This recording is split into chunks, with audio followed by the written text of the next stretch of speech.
used to say, we're all going to die, and everybody knows they're going to die. But when they come in and you're bartending, if you can make them just not think about their impending death for like 25 minutes, you fucking nailed it.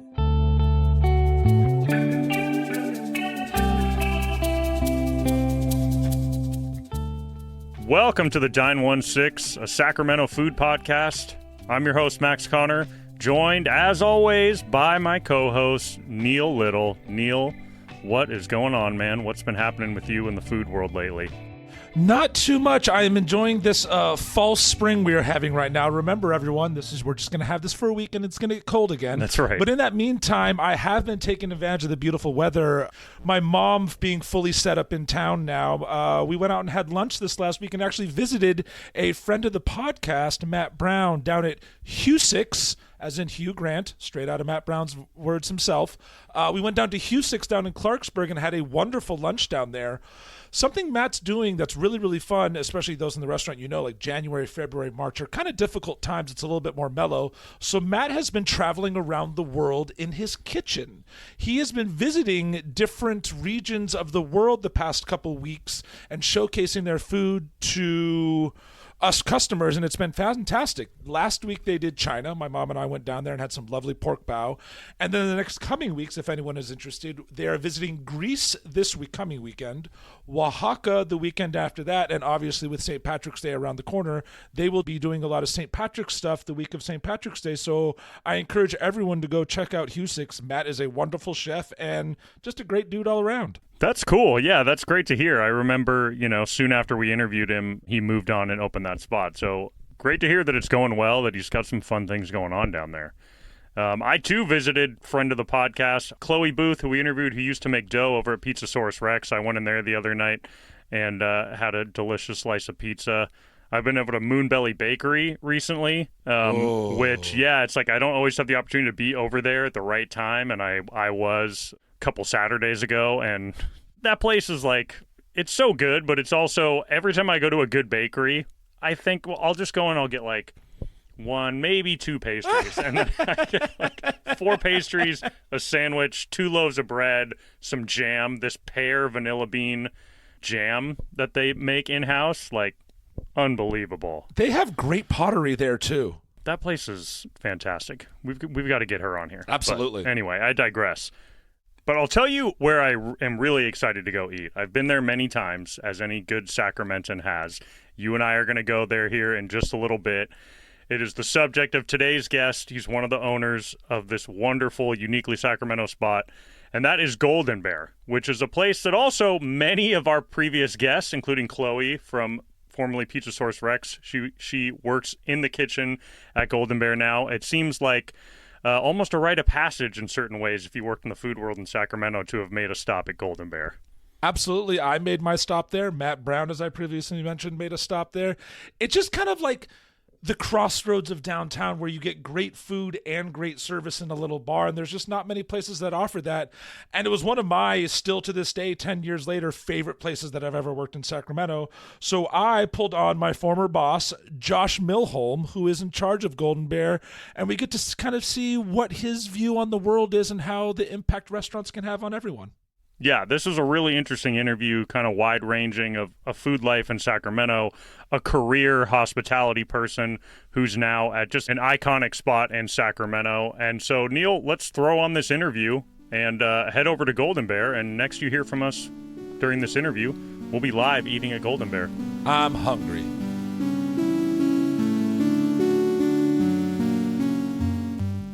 Well, Josh Milholm, thank you so much for being here on the Dine One Six. It's really great to have you. Excited to be here. Thanks for having me. So we always start the interview by asking what food was like growing up in the home. Yeah, my mom kind of fashioned herself, or is an artist, and so for her, like, making food was kind of not a thing that she was into doing. So it was a lot of like grilled cheese sandwiches and fish sticks and that kind of shit. And then later, like, Costco introduced Bernie's Bagel Dogs, which was a welcome introduction into my life. But my stepdad cooked, and he cooked, cool stuff. He recently passed. He was a cool guy. He made spaghetti and like I remember his shrimp curry, little bay shrimp and over rice, that kind of stuff. East Coast dude that grew up in boarding schools and so had exposure to, I think, foods that, wouldn't come down the middle class American pipeline. And then my dad was he was just a big kind of like American middle class eater. Yeah. Like McDonald's like multiple times a week. And my grandma, his mom, would make these big Norman Rockwell style meals with like a big roast and like scalloped potatoes with cornflakes on them and all that kind of stuff. Green beans with those fried onions and that kind of stuff. Yeah. I feel like I can picture that meal right out of a history book. Oh, dude. And when you're a kid, you kind of, you go, whatever. But if you had it now, you'd be like, oh my God, this is amazing. How'd you get this bread? Mayonnaise is the thing that you put on the bread before you cook the cheese? Like, that's disgusting, but it tastes so good. That is the grilled cheese trick if everyone wants a little trick. Oh, mayonnaise on the outside, baby. Oh, yeah. Yep. And once you learn to make aioli, you just, aioli's good on everything. Yes. Absolutely. I Yep. agree. Yep. So you said you're from Denver. I was born in Denver. Born until what age? I came out here when I was starting second grade, 1980. Oh, okay. So young. Yeah, young, yeah. Aforementioned stepdad got a gig out here. And so you've been out in Sacramento since? No, I've been back and forth. Been in Sac since 97 or 6 or something like that. 97, yeah. So yeah, you've been here and seen a big transformational growth from Sacramento outside of just downtown turning into a basketball arena too. Mm-hmm. What were you doing after Washington and in Santa Cruz? But before, or was that where your foray into restaurants started? I did some kind of like work for tips and drinks when I was 14, 15 at El Chico, which is now, why am I blanking on it? I love the place. Sampino's, Jesus Christ. Oh, yeah. Joe Marty's. Yeah. Used to be El Chico, and my best friend's mom worked there. Matt Nurge's mom that started Red Rabbit worked there, and so I would like wash dishes. Literally got paid in like wine coolers. But my first legitimate job was at Cazzoli's in Littleton, Colorado. It was a little pizza place, New York style pizza. It was great. Loved it. I loved that job. Especially thinking back on it. I mean, at the time I probably didn't love it, but thinking back on it. Washing dishes. I was 17. I ride my bike, wash dishes, but then I got to start making dough, which was awesome. Making sauce, grating cheese, big ass Hobart with the Yeah. Big old dough hook. Yeah. Following the recipe, making dough, letting it proof, cutting it off, weighing the dough balls, rolling them. It's great. I mean, honestly, that's my trajectory, I hope, to get a little pizza place. Pizza's fun because I feel like with bread, like you put so much love and effort into it. Like bread's good, but then you slice it off and you toast it. It's good, but a little underwhelming. But fashioning a pizza dough and then getting a pizza by the end of the day, it's like I feel like there's no greater reward. It's fantastic. Yeah, I love making pizza and like watching the whole process, and then at the end you just this hot cheesy slice. And it's like dude, and then here's my hard work right here. Rolling it out. Yep. And then tossing it, putting it on a peel, and shaking it into the oven. Fantastic. What's your? We can go a little deep dive. What's your favorite type of pie? Oh, I don't. That's like trying to pick which of your children is your favorite. I mean, I like. I'm glad you hold pizza in such high regard. Oh hell yeah, dude! Unfortunately, I can't eat it as much as I used to. I used to eat it all the time. It just fucking wrecks me now. It wrecks me. Yeah, getting old is tough. Yeah, but I still love it. In fact, prepping for this, I listened to The Supreme Being with Ben.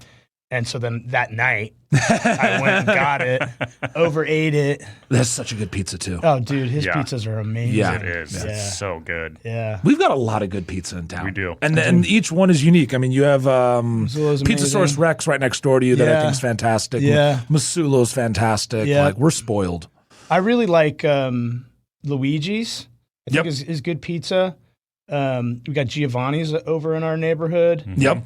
Zelda's back up and kicking now. Zelda's is so good.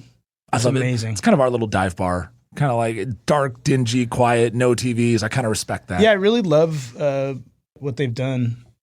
It's really, it was always cool before, but it kind of was running on fumes for a while, and now it's back, humming. Got some new life. Yeah, it's really, really great. He's doing a really good job with that place. That's cool. I haven't been back since it reopened and they revamped. I'll have to you should go check it out. It's fantastic. Yeah, it's really good. The food's great, but just the ambiance is really, really nice. Yeah, It's cool. They're doing a good job. Do you remember coming home smelling like pizza? Oh yeah, dude. Just never going away. My wife managed a Papa John's for like 2 years when she was 17, and she was just like, she talks about just always smelling like pizza everywhere she went. Yeah, the worst as far as that, like smelling like something, was Spaghetti Factory. I worked there for a couple, 2-3 years, and I mean your apron, the smell of your apron. It's like you leave it in your car, and it's hot. And you open that fucking door up, and you just go, "Oh my god!" Smelled like Big Ziti in here. Awful. Yeah. So then, what were your first jobs in food in Sacramento? Spaghetti Factory. Okay. Yeah, that was my first job for tips. I was a waiter. I liked it a lot. I had a kid. That was when we had our first kid. I can't remember. Like at first, I didn't take it as seriously, but then once you get a kid, you start taking it more seriously, and it became more of a grind. What was the next job after Spaghetti Factory? I got a job at Hard Rock Cafe, and I worked there for 10 years. Dang. Wow. Where was that? That's before my time. It was at 7th and K. It's where Sauced is now. Oh, okay. What was even there? Was it a different building then? Did they rebuild? It's essentially the same setup as far as where the kitchen was and is. So I worked at Hard Rock for a long time. I got a 401k. I started as a waiter, became a bar back, then became a bartender. I was the natural progression. Going to school at the time. And by the end, I hated it so much. I hated it so much. Actually got myself fired. And I refer to it as my suicide by cop moment. Like I didn't have the wherewithal, had 2 kids at the time, 401k, got my degree, was working on getting myself into law school, and all the while just hating working there and not having the, discipline to say, I'm out of here. So I got myself fired for doing dumb shit. And I knew I was going to get caught. Self-sabotage. So weird. Yeah. So weird to think of that person. But actually talked to my kids about that when it happened. I told them I got fired because I didn't have the stones to look at my own life and say, I hate this job. Yeah. I don't want to work at this job anymore. But when I first started working there, I thought it was cool. I thought it was a cool place. I grew up in the 80s, like Hard Rock Cafe t-shirt was like, it was like a version of a polo shirt or whatever, it was like a cool thing that you did. And I think I think the first one was probably cool, like the first Hard Rock, and it was in London. That was a good idea, but by the time I got there, it was also a corporate schlock show. 10 years at one place is a very long time. Yeah, I always worked other gigs too. So I worked, if you're making a life as a bartender, if you're a provider as a bartender, you got to have 2 gigs. 2, yeah. And I had 2 and 3 gigs a lot. So I would work there for lunch, and then I would go work nightclubs at night. So did you get out of food or hospitality at any point, or have you sort of stayed in? I know you said you went back to school, got a degree, you considered law school, or I don't know if you ended up going to law school, but... I did end up going to law school. Yeah, I was kind of working my way out. I know that Neil and I have talked about this before, because there's like this part of you, there's a song by songwriter Colin Hay. Love Colin Hay. He's amazing, isn't he? Waiting for my real life to begin. Yep. Mm-hmm. Love that song. Where you're like, okay, this is my job until I become, a butterfly. Now I'm just a pupa, So, right. And so law school was that moment for me, that kind of like ego death thing where you go, I was going to become like something that my dad would be proud of. And I went to McGeorge for a year. I didn't cut the mustard. Then I went to Lincoln, and I was doing well, but I was miserable. And it was me realizing that I wasn't like a professional type white collar dude. And I got up in the middle of a class and left. And my friend had just started Red Rabbit. I was working at the Bear, and I was working at Harlow's also. which for the record, I don't want to skip Harlow's because Harlow's was my favorite job. It was amazing. That was an amazing place. Love that place. And I still do. But in those days, it was amazing. And so I was going to law school, and I just got up in the middle of class. I imagined myself, this is sort of a dramatic story and not all the way true, but I sort of imagined myself like with male pattern balding and fatter than I am now, and, Oxford shirt and a tie, and crying with a shotgun in my mouth, about to kill myself. And I just went, I got to get out of this place. I don't want to be a lawyer. I couldn't, except for a very few people, I couldn't really get along with anybody. I thought the professors were dicks, and I didn't respect them for being dicks. I just thought they were dicks, and it wasn't interesting to me. And it kind of justice-wise, I think I could wrap my head around it now, but especially at McGeorge, I couldn't believe that the insurance companies wielded that much power. Now I understand a little better, but anyway, I went that night. I was at Lincoln. I got up and left. I called my wife and I said, I'm sorry, but I can't do this. I hate it. And she said, okay. And I said, I'm going to walk over to Red Rabbit right now, and I'll get another job, and I'll start earning again, because I was only working Harlow's Friday and Saturday night, and the Bear Saturday and Sunday. And so my wife started a daycare, and that's what we were going to do. I was going to be a lawyer, and then we weren't going to have to be poor anymore. And for me, it was heartbreaking. Aforementioned, what that does not kill you. That actually did make me stronger, but sometimes it doesn't, right? Yeah. But that did, and it made me jump back into my life and engage in my life.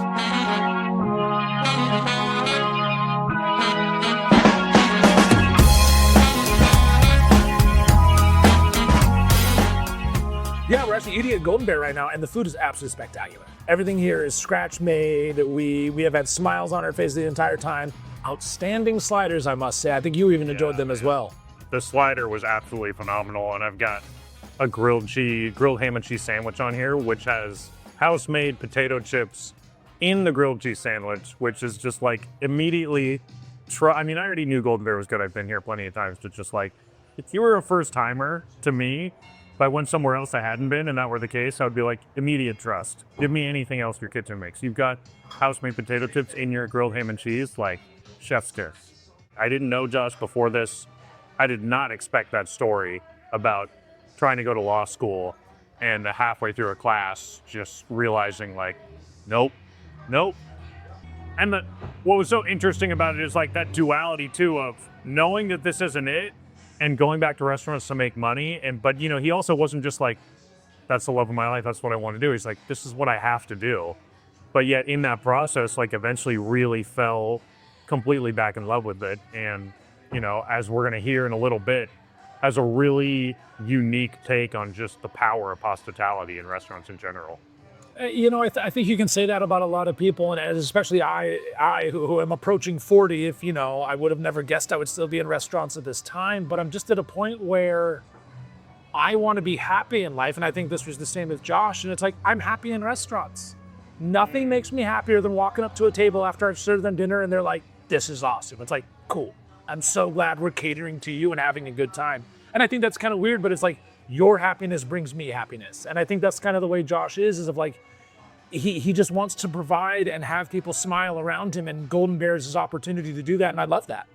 Yeah, and it's, kind of wild to think of all the places he's worked in Sacramento, how long he's been doing this. I love career front of house people in particular. Like you have a lot of career back of house people, right? Because eventually you make your way up to chef, and there's a little more structure. There's a little more even like ego in it, frankly. It's more accepted. Yeah, for sure. That too.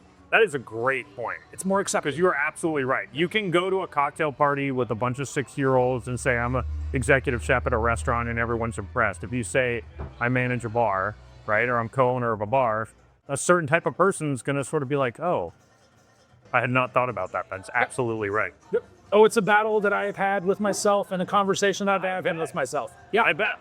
Yeah, no doubt. It's much more fun to be like, oh, I'm back in school and doing journalism, and you know what I mean? And then get a job at the Sac B. And it's like, or I could have more fun, make twice as much money working at Waterboy, as you do. Really, really, really well. Most important. Yes. Eat yes. really well. No, but it's absolutely true. And Waterboy was really the restaurant that gave me that identity of like, no, I'm happy doing this. Yeah, that's awesome. Yeah. All right, right before we jump back into the interview, we're sitting here outside. We have the library of VHS tapes next to us. Real quick, looking over here, what are you grabbing to take home to a VCR? This is gonna be a throwback to my parents. I'm going Chitty Chitty Bang Bang. Okay. That is a movie that is a very fun. But I mean, we've got Free Willy in here, Mighty Joe Young, Drumline. That's a little bit older, but a classic. I won't be taking Glitter. I know that. Ooh, I might have to go with Misery back there. That's one of my favorites. And then I just saw Mrs. Doubtfire too. Yeah. Yeah. All right, let's get back into it with Josh, talking about his transition into Golden Bear.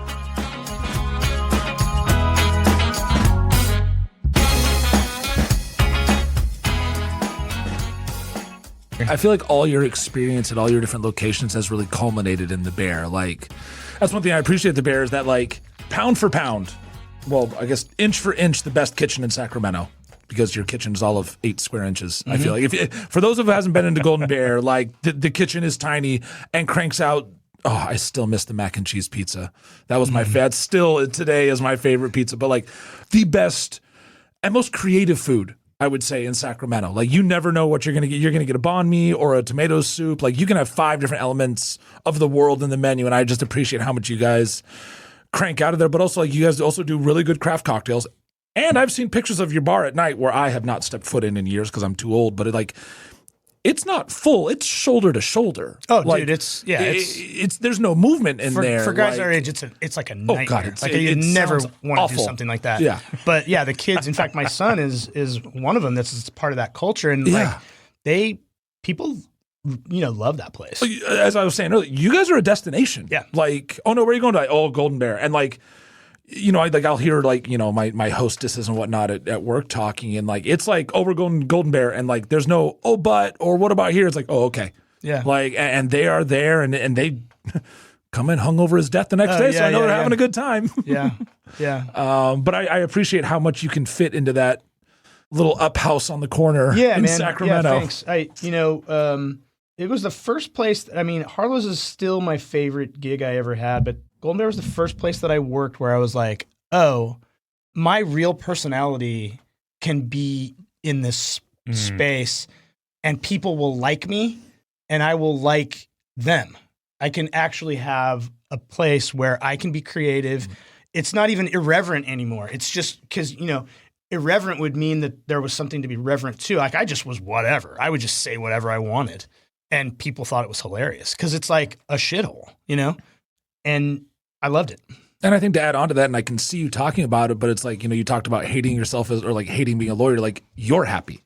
Like you can just see talking about the Golden Bear, you're just smiling and joyous about it. Like that was not emitting out of you when you were talking about law school 3 minutes ago. Like, yeah. And so I think, and I appreciated that working there too. Like, I am as normal geeky white jock as there is kind of sort of thing, but like even I found a space there and I had so much fun doing it. Like you don't allow everyone, you want everyone to be themselves. Like bring you in here. That's the key to why that space is cool. And I have some serious philosophies about this stuff too that drives it. But in my mind, when I kind of took over, it was very hipster. You kind of had to be a hipster. And that was a different thing than what hipsters are now, but it offended me because I think of service like a neighborhood bar and restaurant should embrace anyone who lives in the neighborhood. And Sacramento is thank God, very diverse city. Yeah. One of the most diverse cities in the world. Yeah. Definitely in the country, pound for pound. Not just races and stuff, but just different types of people. Like, how can we open this up to all kinds of different people? And what I've learned now is that when they're young, you're actually you're a leader. You're shaping how they're going to see the world. So, there's a dark side to it, which is addiction and the drugs and the overconsumption and the things that happen around that. And it's fucking dark, believe me. I know that. But the cultural part of it, where you're showing people that they can be friends with other people who are very different than them, I think has a curative, a healing effect. And I consider hospitality in this phase of my life, I think of hospitality as a form of leadership. What we do is we show people how to behave in the various points of their lives. We show them kind of stiff upper lip stuff. My wife and I are watching Downton Abbey right now. That stiff upper lip thing where you're like, the service goes on no matter what. Whatever's happened with me personally, of course. But even with them, they come in and you come in and someone who you love very much has just died, or you're celebrating her 50th birthday. You're like, wow, I never thought I was going to be 50. All these different things. And how do you behave in this time? I've had a lot of, intense things happen and gone to a restaurant afterwards. Yeah. And when I worked at Hard Rock, I would see people come and sit at the bar and open their intake bag from the Sac County Jail. And you know what I mean? Like put their belt on because it was, they walked the 2 blocks. And so you learn that people are going to come and they're going to hang out in your space and they're going to need to know how to behave and you're going to help them get through it. So, I know that's maybe a little grandiose, probably a lot grandiose, but in order for me to lock in as, a professional, I have to think in these terms. Yeah. So, we're going to have to figure out how to carve out meaning and become a place where people go. I mean, in modern times, human beings are alienated from each other. Yeah. And restaurants are going to be the place where they go and learn how to behave and learn how to interact with people. And as a server, I'm still a bartender and I coach other servers. I work with people at Hook and Ladder. I think that it's an act of love to serve someone. And I know that there's all these cliches about, slap on a fake smile and sell this shit. But I think that if you can figure out how to tune into your empathy and understand that the person that you're serving has this like really intense life or has had really intense, before we turned on these mics, we talked about how intense life really is, Yeah. and how when you get a curveball, when you're an adult, well, when you're a kid too, but when you get a curveball, you're like, fuck, I don't know how to hit this thing. And again, I know it's grandiose, but I think of the work that we're doing in hospitality as a way to help people connect and stay connected to their fellow humans. When I approach a table to serve, I have one goal: make you laugh. I don't know what route is going to take me to get there, but and with each table, that's totally different. But my goal is just to make you laugh and smile. If we get to that point, everything's cool. Yep. We're going to have a good time. But and I think that's one thing that's underestimated by a vast number of society that hasn't worked in restaurants is like, I like seeing people happy. That makes me happy. Yep. I don't get anything from that financially. I'm not saying this as like to sound like I'm God's angel. God, no, whoever knows me knows I'm not. But like seeing 2 people sit down that I have no idea who they are and getting them to laugh with me and enjoy their meal, that alone, that makes me happy. That's all I need. I'm not looking for anything more. And like, I don't know what their background is. We could be utterly people who do different views on everything. But for that hour and a half there, we were able to get along and have a great time. And assume that this is sort of when I talk to servers now, I say, hey, assume that they just got terrible news. Yeah. Understand that this meal that they're having with their friends, a lot of really gnarly shit has happened. So let's say I'm out with my friends, Rob and Celia, my wife and I, and we sit down and we talk about the things that have happened in the last 5 months since we last sat down. It's going to be some heavy shit, man, And so to be able to bring people together and have them enjoy themselves, laugh, like you said, smile, feel like they're wanted, feel like they're welcomed, but also feel like they're being seen for the things that they've experienced. For me, that's the thing that keeps me fresh, frosty. Engage. Yeah, engage on a human level with someone. I mean, it's pretty special.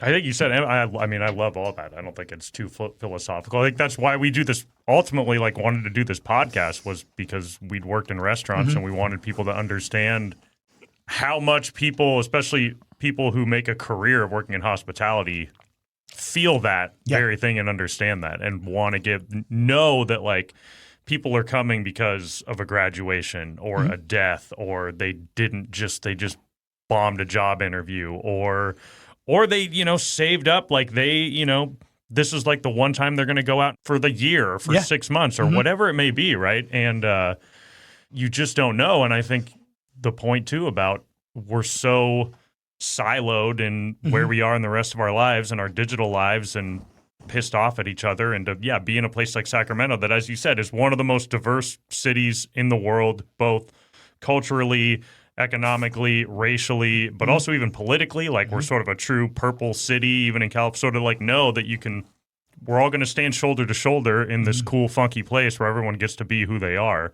I was going to ask you, like, one of my list of questions, what sort of makes Golden Bear feel uniquely Sacramento? And I think everything you just spoke to is what it is. It feels like, I mean, it literally, like, has a porch. It looks like a funky old house. It's a 140-year-old house. Yeah, and it feels like that. It feels like, oh, these dudes and ladies and whoever built a bar in their living room, right, and built a small kitchen, and they're just serving all the people of Sacramento who want to come in here and have a good time. And it like fully has that vibe, which There's is also really cool. An adorable garden on the back, if you didn't know. Like, it is a full, like, house and community right there. Yeah, and like, and I really appreciate now looking back at what you said about, like, and I'm rethinking about tables I've had where I've been frustrated, not shown it, but it's like, yeah, we are kind of the leadership of, like, this is how you talk to people.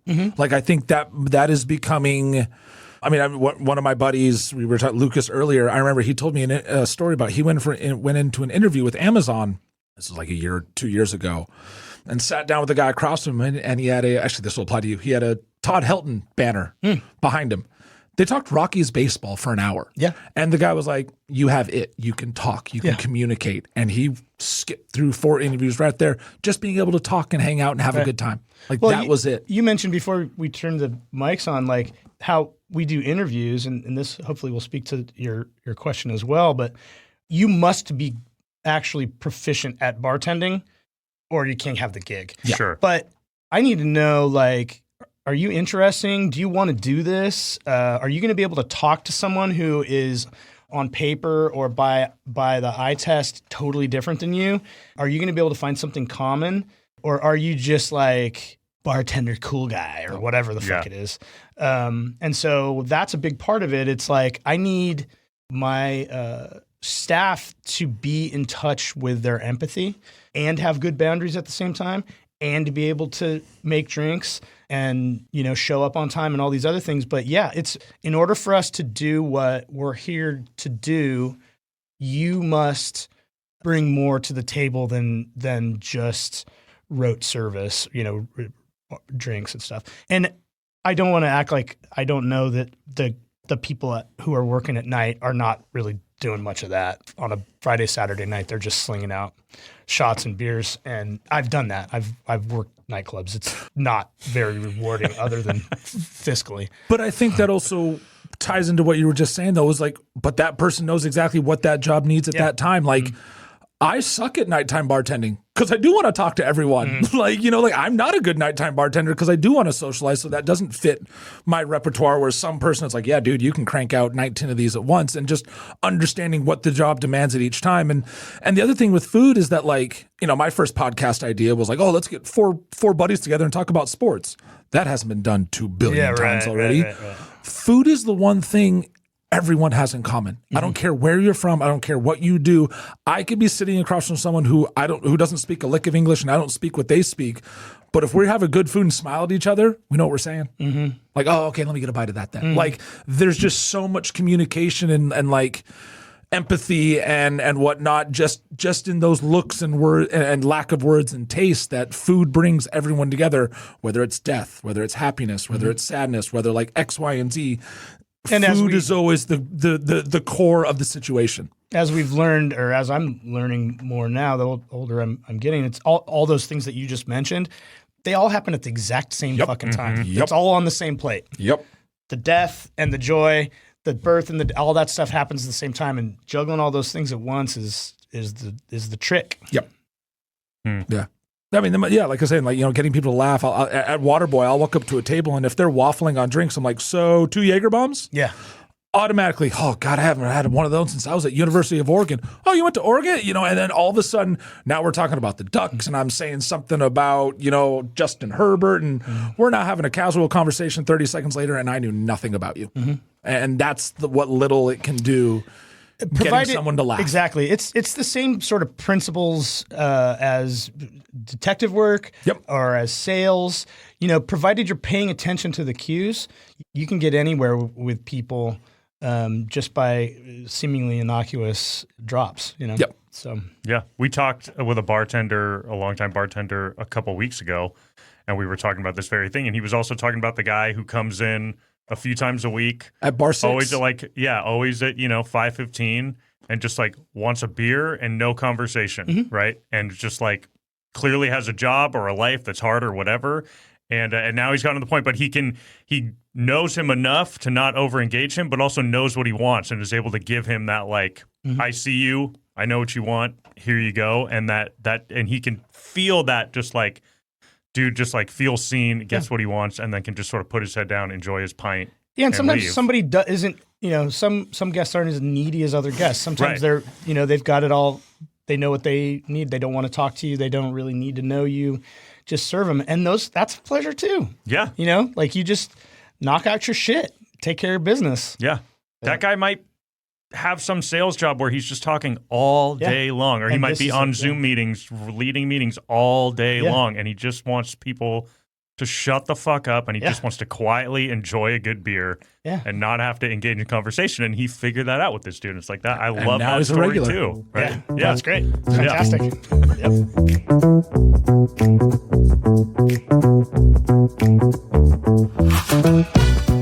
So as I've mentioned before, I had the opportunity to work for Josh, not nearly long enough, but I think it was about 6-8 months back in 2015, 2016.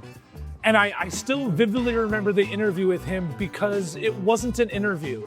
It was just a conversation with him as he was getting to know me. And I mean, we're talking 10 years later, that interview still sticks with me because of how unique and how cool he was and the interview was, and just his approach to his product and his pride and passion. And it was just really cool to see someone when they talk about it, you can see that they feel what they're saying, and that just is 100% Josh.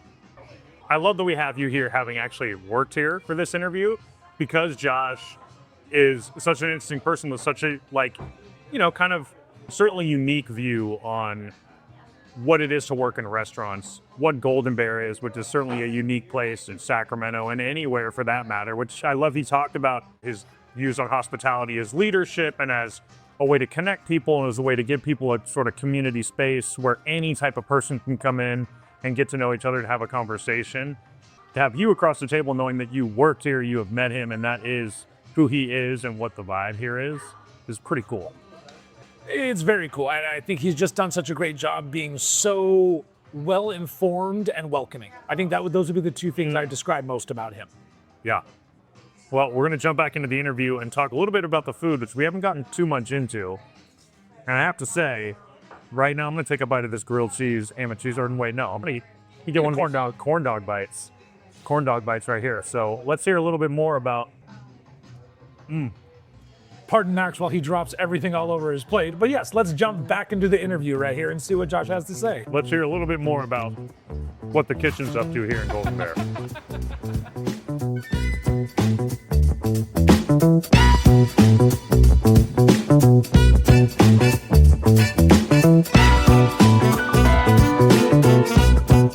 So you mentioned and you mentioned some of your other philosophies at Golden Bear. Please, go down. I'm very curious. I mean, I do know some of them because I do know you, but I think they're absolutely fantastic. And it's definitely one of the reasons I've actually wanted to have you on the podcast for a long time. But yeah, we have been talking about this for a while. Yeah, and getting schedules on the same thing. But I think Golden Bear is an absolute an iconic spot in Sacramento. If anyone's coming here, like I say, like brunch at Golden Bear is a must. It is such a unique, fun, awesome experience. And I think, yeah, like it gives you a legitimate Sacramento experience of great food, but go be you. Yeah. Like you like death metal? Cool. They'll have something for you. Like that's what I wanted. I mean, it was created already. And there were great people there before me, doing really cool things. And it was completely a super popular bar, But I had like a little deeper aspirations for what it would be. And part of that is trying to make a connection with somebody that's different than you and find what's common, which is, almost cliche, but not. I mean, it's easy to say those things, but it's a different thing to actually be able to pull it off.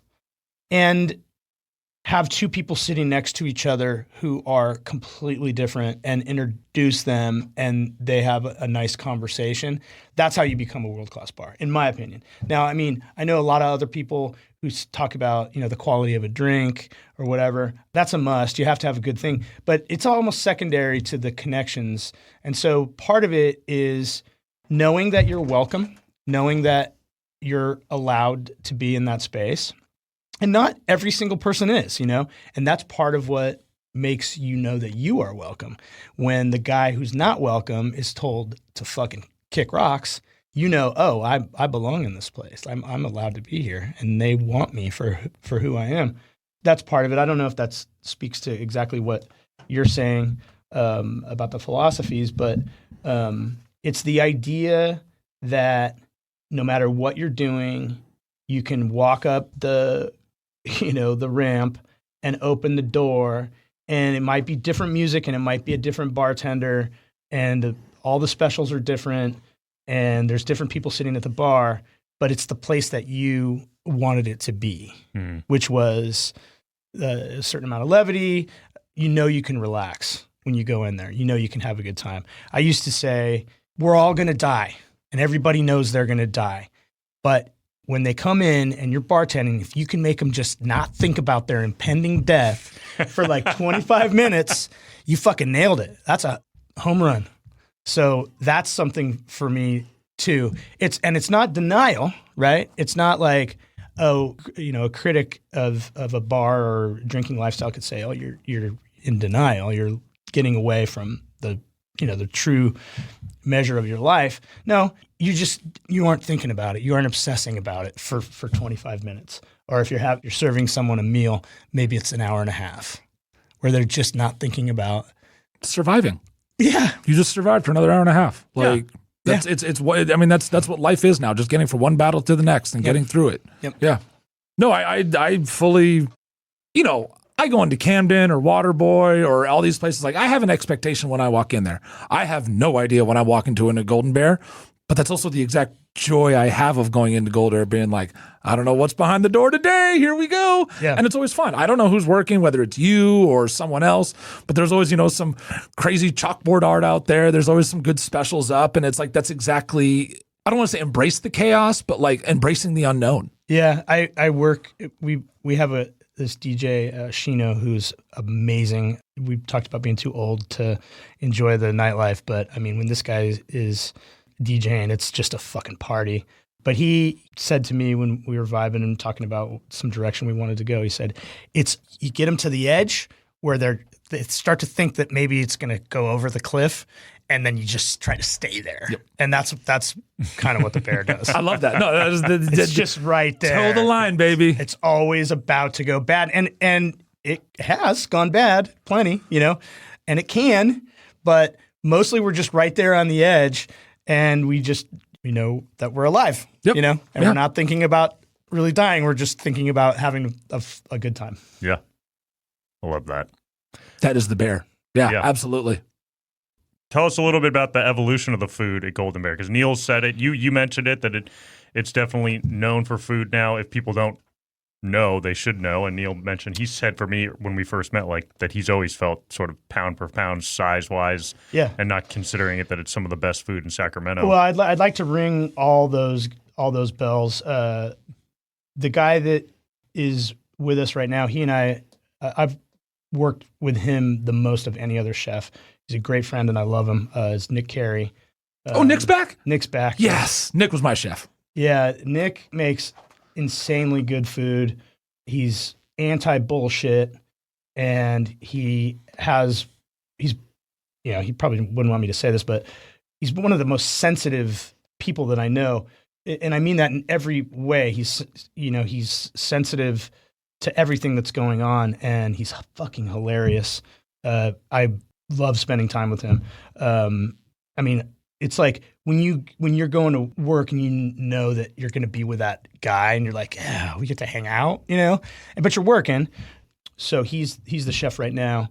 You guys know Matt Brown. I've worked with Matt Brown twice as well, and hope to work with him again sometime. He's a great friend and a great palate, and he makes great food.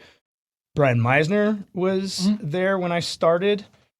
He's now, I think he's still the chef for the Kings, the Sacramento Kings. And Billy Zolan was the guy who put it on the map, and Billy's an amazing dude too. But Billy was the one that was there when the Diners, Drive-Ins, and Dives came, and Billy, prior to working there, and he worked for the Patron race car.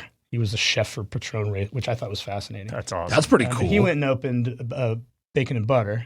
Okay, that's why I know the name. And, Like, I know this name, and I couldn't place it. Is in East Sac, and that place is really cool too. So I think that answers it. Yeah, good chefs. Oh, all great. Yeah, Right. A lot of great chefs have Golden Bear on their resume in town. It's kind of funny. Yeah. I think a lot of great bartenders, servers, just people. You've turned out a lot of good people. Try to be an incubator. Yeah. While simultaneously, like, not just like passing it, trying to get that, own that moment as well. Absolutely. But a lot of cool things kind of pass through us. Yeah. Yeah. DJ Crook is still spinning records, and he's a fucking legend, man. As far as on the other end, entertainment side. I think Matt mentioned it too, that like the sort of restraints of a small all electric kitchen also sort of like breed a certain amount of innovation, because you don't have all the equipment to just do whatever you want and do but you come up with crazy things based on what you have, which is Matt and I've talked about that a lot. Cool. Nick at this point won't embrace it because he's actually fucking doing it. But yeah, great things come out of limitations. Yeah. There's art and restraint. Yeah, and I remember learning about this when I was going to UC Davis and studying Shakespeare, and you learn that it's the same structure for all of these plays, and it's the structure that frees him up. You don't have to think about the fucking plot. You think about the structure, and it's the same. It's the limitations. When I'm going to name a cocktail, I am going to try to make it ring a couple of different bells. I want it to be a phrase that someone remembers, or a phrase that's evocative of something else, or just funny. And it needs to hit on 3 or 4 different levels, and that's the same for the food. It's like when we talk about putting something together, we may reject it because it may not appeal to people, even if it appeals to us. You don't want to force people to do things that they don't want to do. Who is Josh outside of Golden Bear, and what do you like to do? Like, we walk our dogs around the same time. Yeah. I've seen that. Like, who are you outside of Golden Bear? Walter. I'm a voracious reader. What are you reading right writer. Before I came here this morning, I was reading Kurt Vonnegut's Mother Night. Okay. I haven't read Kurt Vonnegut in a while. I read fiction, nonfiction, poetry. I ask everyone this right now. Have you read Project Hail Mary? I have not. Oh. Same author as The Martian. Outstanding realistic fiction. Okay. Kind of like, if this was going to happen, this is how it would happen. Okay. Highly recommend it. Okay. Text it to me, and then I will. I'll put it on my list for sure. The best thing that I've ever done, I've not really done it well very often, but is be a dad. I mean, my kids are the coolest fucking thing I've ever done. That's for sure. Awesome. Even though I was just tangentially involved, and my wife is my best friend. And we've been married for a very long time, and built something that we're both try to stay proud of. All right, rapid fire. Rapid fire. Here we go. What's your favorite cheap guilty pleasure? I thought about this one. I don't feel much guilt. I have to restrain things. Guilty pleasure is not something that I don't really indulge very much. I love the bean burrito at Taco Bell. and I know I'm not supposed to like it. That's not true at all. I love it. That's my wife. That's probably my wife's number one. We got a lot of those when she was pregnant. Yeah. Dude, Takis are insane. Oh, yep. Those are good Takis too. are insane. They're so good. Those pretzels just make me so fat. The Trader Joe's peanut butter pretzels. Oh, Get yeah. out of here. Yeah, the little stuffed ones. Oh, Costco has the recent bin this big that. Those are very good, but the ones at Trader Joe's Trader Joe's ones are better. They're like a 10 Trader out of 10. Joe's has probably best snacks. Oh, for sure. So much. Have you had their little red lentil sour cream and onion wannabe Funyuns? Yeah. Oh, they sprinkle them with crack. You open the bag, they're gone. Well, I don't know where they go. Yeah, they just disappear. MSG is a hell of a drug. Yeah. What is your go-to thing to make after a long shift? Like, what do you need walking out of a long shift? A drink, food? What brings you back down? I don't make a lot of food after a shift. I mean, I like a beer or like a Perrier. What's your beer of choice right now? My palate got scrambled by COVID, so I don't enjoy hops anymore. Oh. They taste bad to me. So I drink lagers. Okay. I like Berryessa, Free Kittens is good, and Modelo's great. You guys have High Life. That's my... Yeah. I love the champagne of beers. I don't care for High Life. No? No. Oh, God. Not one bit, ironically. What's a place in Sacramento that isn't on the map, you're not going to see in the B or otherwise, but that, people I think should they've check gotten out? some press, but over in our hood, Lalo's on 24th. It's been brought up before. Yeah. Dude, Lalo's is unreal. It cracks. Yeah. It's unreal. The simple stuff is amazing. The beef tongue taco, the cheek taco, the molcajete. Molcajete, man. I mean, I think that's their specialty, isn't it? that's what people eat in heaven. Yeah. I mean, that shit is crazy. It has to be weather like this. Yeah. If it's hot, you don't want it. Their barbacoa is insane. Their like quesadilla is insane. Their chicken burrito is not like a crazy, it's just fucking perfect. Keep it simple, stupid. That's what I ate when in COVID when Matt Brown and I were working 7 goddamn days a week. I'd treat myself to one of those Lalo's chicken burritos once a week, and it was like, all right. I can make it again. I'll be all right. I'll be all right. Yeah. If you could go back in time and have one dish from your childhood, what would it be? I've been thinking about my stepdad, Nick Leonard, because he passed recently, and I wish I could go back and eat that shrimp curry, that bay shrimp curry that he used to make over rice. It was fucking so good. Your eyes lit up when talking about that earlier. God. Like I saw that. That was cool. I know that good. moment.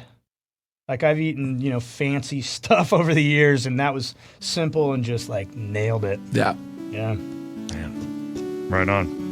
All Josh, right, this was awesome. Yeah, Josh, Fucking thank A. you so much Thanks for coming having in. me, guys. dude. Yeah.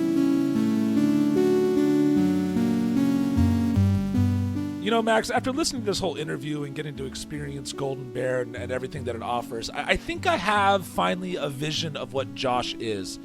He is the most interesting man in Sacramento. Like we've talked about, he's experiencing law school.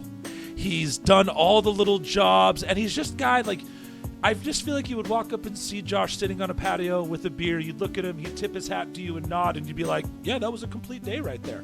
Like, he is just such a cool, nice, genuine person that he's just so interesting and fun to be around. Yeah, that's true. I think Josh, first of all, he we've heard lots of other back-of-house people sort of reference that restaurant people are just pirates, and Josh fits that sort of to a T in a lot of ways, right? Just like fun, brilliant dude, rough around the edges, plenty of cuss words, hard life in other areas. Just he's like the Jack Sparrow of Sacramento, right? It's just sort of like the pirate with a heart of gold. It was really fun to talk to him. But he has a code. As we know, Jack Sparrow has a code. He does a code. Absolutely. Yeah. We didn't have time for it in this interview, but there was a part where he talked about having people give the hangover pledge, which was sort of like, I don't care what happened last night. I don't care how much you drank. I don't care how you feel today. Like, fucking show up and do your job. And that is the pirate code of restaurants in a lot of ways. And it can be a little dark at times, and it can go a little sideways. But it also teaches you just generally in life, like, That's half the battle. show up. man. You show up, you got a shift, you got somewhere you're supposed to be. Suit up and show up, as they say. I mean, it just feels like that was the definition of my 20s is show up and figure it out. That's still the definition of my life today. Still the definition, no kidding, yeah. So, all right. Well, we hope you enjoyed this interview. Oh, wait, we didn't. What was your favorite thing? What was your favorite thing you had at Golden Bear on our little trip over there? oh, it was, I'm going to be honest. You got there a little bit after me. Those corn dogs, when they came out fresh, had the perfect crunch on them. By the way, they do homemade mini corn dogs on happy hour there. Highly recommend it. Lovely patio, too. Great little area to sit down and kind of watch life go by. It was a lot of fun.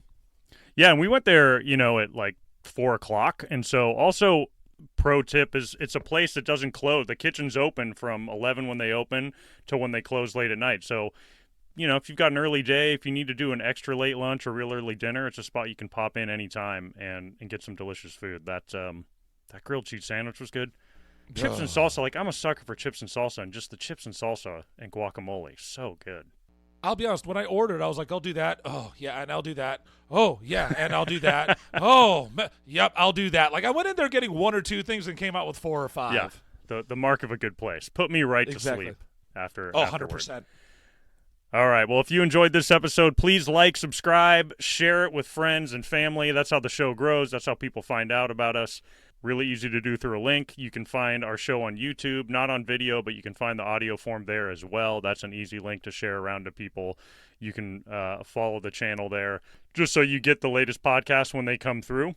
If you've got any ideas for the show, you can hit us up on Instagram. Dine One Six is the handle. You can email Neil or myself, max@dine16.com, or Neil, Neill, @dine16.com. Send us show ideas, guest ideas, recipes you like, whatever it may be. We love to talk food, so reach out to us, hit us up on Instagram or via email, and let us know what you got going on.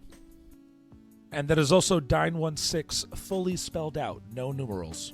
That's right, Dine One Six, all words, no numbers. Our opening and closing theme music are by Mark Owens. Neil, we have got some incredibly exciting guests coming up in future shows.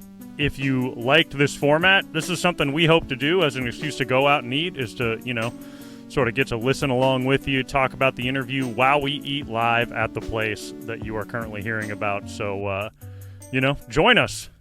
Go. You see a chef on that podcast feed, we encourage you, go to the restaurant by yourself or with a friend, listen to the episode while you eat, or go there right afterward. It was really fun to talk to Josh and then go into Golden Bear and sit there and feel the vibe that we so thoroughly covered in this episode.